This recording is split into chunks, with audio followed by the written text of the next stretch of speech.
mampu. Suasana pertemuan di antara Presiden Prabowo dengan Presiden kelima Republik Indonesia, Ibu Megawati Soekarno Putri, berlangsung sangat akrab, penuh kekeluargaan dan saling banyak bercanda.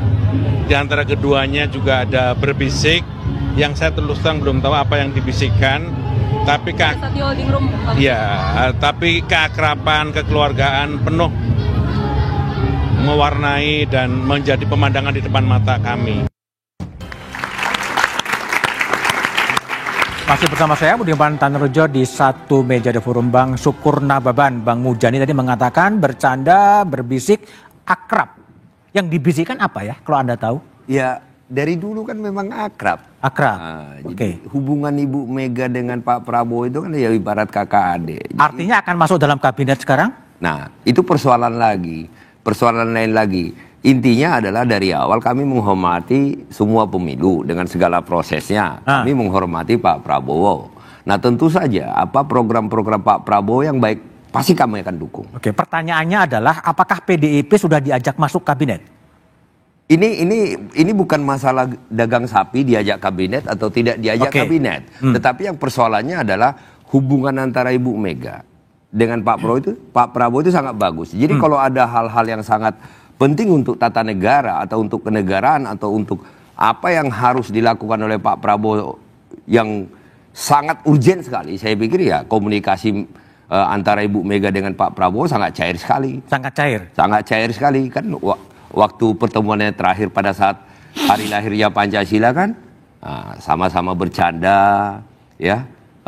Pak Prabowo juga datang ke rumah Ibu Mega ya pada saat Lebaran juga sangat baik sekali. Jadi tidak ada permasalahan antara hubungan Pak Prabowo dengan Ibu Mega. Jadi seperti yang saya katakan tadi, masalah nanti kami akan bersama-sama di kabinet atau tidak di kabinet bukan berarti jika kami tidak di kabinet maka kami akan berhadapan dengan pemerintah, bukan seperti itu. Jika kami di kabinet maka seluruh program pemerintah kan kami dukung, bukan seperti itu. Lalu? Nah karena memang tidak ada ini kan sistem presidensial, tidak ada kata-kata oposisi kan. Ada. Seperti yang saya sampaikan tadi. Mitra strategis itu ya? Nah, seperti yang saya sampaikan tadi, Mas Budiman, bahwa apapun yang program Pak Prabowo yang betul-betul bermanfaat bagi rakyat, nah tentu PDI Perjuangan pasti akan dukung. Kami juga di DPR pasti akan dukung. Kami tidak menghambat semua program-program pemerintah di DPR. Nah, itu berarti jangan-jangan kami tidak di kabinet, tetapi hati kami jauh lebih mendukung, itu yang paling penting. Hati jangan sampai kami ada jauh lebih mendukung. Ya, jangan sampai di kabinet juga setengah hati. Nah, kan jauh lebih bagus hubungan yang sangat dalam dan pribadi daripada hubungan di dalam teknis jual dagang sapi seperti ya. Ini berapa menterinya yang harus masuk. Betul nggak sih PDIP minta 3 gitu? Saya tidak pernah dengar. Nggak pernah dengar. Rasa-rasanya tidak mungkin ya. Nggak mungkin 3 ya. Artinya sekelas Pak Prabowo dengan Ibu Megawati pada saat bertemu, saya pikir tidak mungkin berbicara tentang berapa orang masuk kabinet seperti urusan dagang sapi lah. Tidak mungkin. Baik, Kang Gunggun, gimana Anda baca pernyataan Presiden Prabowo, ada Megawati, ada Gibran di situ, yang Anda baca apa sih sebetulnya? Pernyataan Presiden itu kan bersifat otoritatif dan direktif ya. Sehingga kemudian pernyataan yang disampaikan punya makna ke dalam dan keluar. Contoh misalnya dalam konteks menteri, pernyataan itu harusnya dimaknai secara otoritatif oleh para menteri, sehingga kemudian posisi menteri betul-betul bersifat interdependen dengan presiden. Tidak ada menteri yang kalau kinerjanya buruk ya tentu harus diberhentikan atau kemudian dia mengundurkan diri. Khusus untuk Bu Mega, saya lihat kan dengan Bu Mega itu tidak ada psychological barrier ya, tidak ada hambatan dengan psikologis dengan Pak Presiden. Yang ada dengan siapa? Nampak Bu Mega ada psychological barrier dengan Gibran, tentu dengan Pak Jokowi. Itu kita tidak bisa. Artinya apa?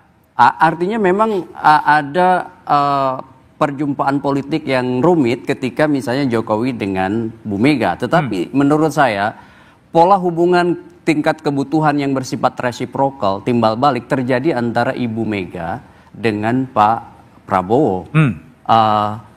Kita sama-sama tahu bahwa mengelola kabinet besar ini tidak mudah, persoalan bangsa ini juga sangat luar biasa kompleks, sehingga ada kebutuhan strategis Pak Prabowo membangun komunikasi politik yang intens dan kekuatan real politik. Salah satu kekuatan politik besar di Indonesia dalam landscape politik Indonesia itu adalah PDI Perjuangan, sehingga tentu akan ada ruang yang dalam komunikasi politik disebut ZOPA ya, atau Zone of Possible Agreement. Jadi membuka ruang untuk melakukan komunikasi, sifatnya bisa saja di dalamnya ada negosiasi politik. Apakah kemudian bertemu dalam kesepakatan politik itu tentu banyak variabel. Tapi saya melihat bahwa Pak Prabowo berkehendak untuk kemudian membangun komunikasi jauh lebih intens dan produktif dalam menguatkan kabinetnya, itu saya lihat terjadi. Contoh misalnya di beberapa kesempatan Mas Bud, Pak Prabowo kan juga memberi stimulan perjumpaan-perjumpaan, seperti misalnya habis Lebaran dulu ya. Kemudian juga kemarin narasi-narasi kedekatan Pak Prabowo dengan Bu Mega itu kemudian juga diartikulasikan oleh elit-elit sekitar mereka. Dan sekarang apakah kemudian nanti berlabuh pada posisi dan sikap politik yang jauh lebih harmonis dan ada di dalam, itu menurut saya akan bergantung pada hitung-hitungan politik PDI Perjuangan. Satu, menjelang prakondisi Kongres. Kemudian yang kedua tentu keberadaan insentif elektoral yang dihitung oleh PDI Perjuangan juga kalau menjadi bagian dari kabinet Pak Prabowo. Baik, Putri Komarudin.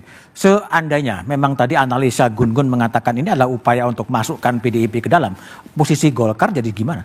Ya, kembali lagi kan itu sesuatu yang tentu akan dibicarakan nanti, kalaupun misalnya PDIP ingin bergabung dengan koalisi, pasti nanti akan dibicarakan oleh seluruh partai yang bergabung dalam koalisi Indonesia Maju. Jadi posisinya kita Golkar pasti akan sangat menghargai posisi partai lain, kita tidak pernah ikut campur, dan tentu kita tahu bahwa semua partai pasti punya posisi masing-masing, berada di dalam pemerintahan kah atau mau berjalan bersandingan tapi saling mengevaluasi dan juga memastikan bahwa benar-benar dikerjakan seluruh program-programnya dengan baik. Itu kan kita serahkan ke partai-partai lain. Kalau kita sekarang melihatnya dalam membangun bangsa ini kita membutuhkan seluruh elemen masyarakat. Jadi kita sangat menghargai nanti apabila keputusannya nanti PDIP ternyata akan bergabung ke pemerintahan atau seperti apa, tentu itu kita terserahkan kepada internalnya PDI Perjuangan. Bung Adi, jadi kalau lihat konstelasi begini sangat besar kemungkinan PDIP akan masuk. Ya, kalau soal PDIP masuk atau tidak, bagi saya ini soal waktu sebenarnya. Soal waktu ya? Soal waktu, bisa besok, bisa lusa, atau setelah Kongres. Atau sekarang udah sebetulnya. Iya, tapi bagi saya Bang, secara prinsip, kalau saya sebagai rakyat berharap PDIP tidak masuk. Tidak masuk ya? Karena kalau PDIP masuk ini 100% kekuatan politik akan menjadi bagian dari kubu pemerintah. Itulah yang oleh Misner disebut dengan peril of presidentialism. Maka apa yang kemudian menjadi ancaman sebagai sebuah stabilitas atau the peril of stability maksud saya, itu sangat mengerikan di negara kita karena tidak akan ada check and balances. Karena dalam realitasnya begitu banyak kebijakan-kebijakan politik pemerintah, tak satu pun yang melakukan resistensi. Jadi fungsi kedewanan itu lumpuh. Ya udah lumpuh kan? Memang lumpuh.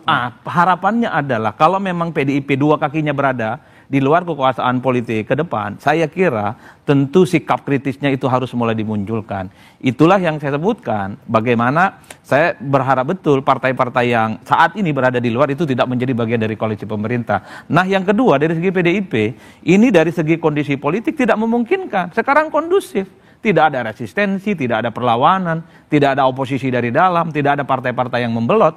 Kalau PDIP kemudian bergabung, ini tentu tidak baik bagai sebuah kepentingan politik elektoral, karena PDIP akan disebut sama dengan partai politik yang lain hanya sebatas ransaking, memburu kekuasaan, mendapatkan jabatan-jabatan politik, dan yang paling penting adalah kalau PDIP berada di luar kekuasaan, ini adalah untuk menjaga perasaan dan basis konstituen yang dimiliki oleh para pendukung-pendukung PDIP. Jangan sampai pendukung PDIP yang sangat loyal itu pindah dan hijrah loh di 2029 nanti. Hanya gara-gara haluan politiknya salah dikalkulasi. Saya kira di situ kepentingan elektoral ya. Kalau Bung Kodari lihat apa yang keinginan dari Pak Prabowo untuk merangkul PDIP masuk ke dalam sebetulnya? Saya lebih melihatnya sebagai bentuk komunikasi dan implementasi dari pemikiran politik Pak Prabowo yang memang sangat mementingkan persatuan dan kesatuan. Dan Pak Prabowo juga sudah menyampaikan pesan ini secara konsisten ya, dan berkali-kali bahwa suatu bangsa itu baru bisa maju kalau elitnya bisa bertemu, bisa bersatu. Nah tadi kan profesor kita baru selamat ya, Prof. Gun-Gun, sore ini sudah jadi profesor, menyebut terminologi zone of possible agreement.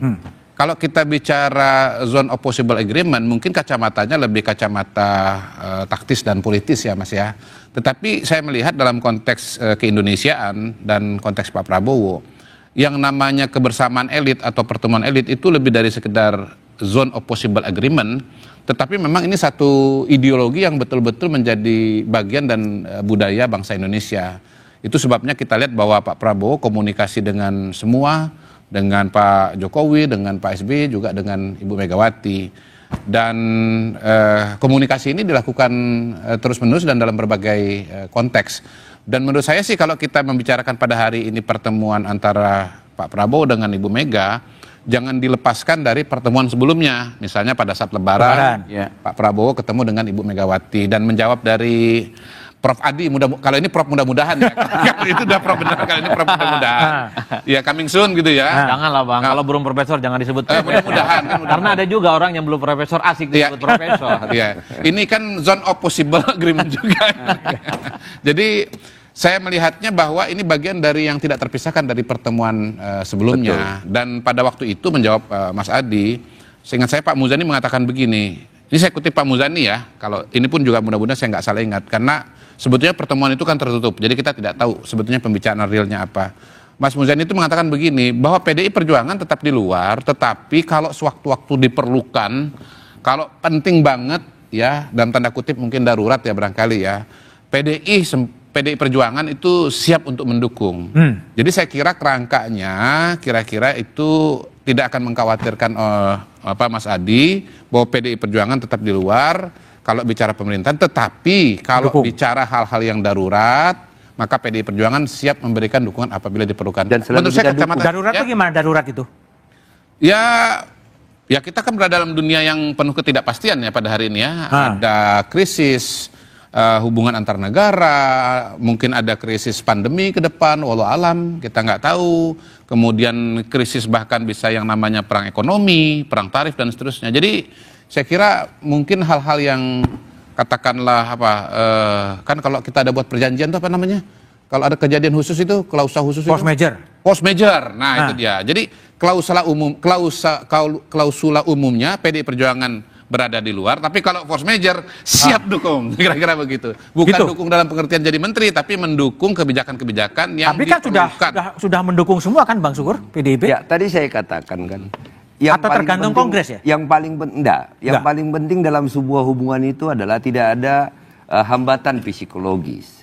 Itu bisa berkomunikasi dan itu jauh lebih penting daripada perjanjian politik. Perjanjian politik masih bisa dilanggar karena ada kepentingan-kepentingan kekuasaan. Nah, tetapi kalau sudah hubungan yang sangat dalam, nah seperti kakak adik, dan sepertinya memang ya saya tahu persis hubungan antara Pak Prabowo dengan Ibu Mega seperti itu. Nah, makanya saya pastikan itu tidak mungkin ada pembicaraan apakah nanti masuk kabinet atau tidak kabinet. Nah, itu pasti berbicara tentang persoalan-persoalan bangsa yang kita hadapi sekarang ini. Itu pasti yang didiskusikan. Itu saya yakin. Itu mungkin poin saya bahwa ini bukan soal zone of possible agreement dalam kacamata taktis politis ya. Ini hubungannya kultural bahkan hubungan personal gitu. Begini, pertanyaan adalah kalaulah PDIP kemudian akan masuk dalam kabinet, kemudian siapa yang bakal keluar?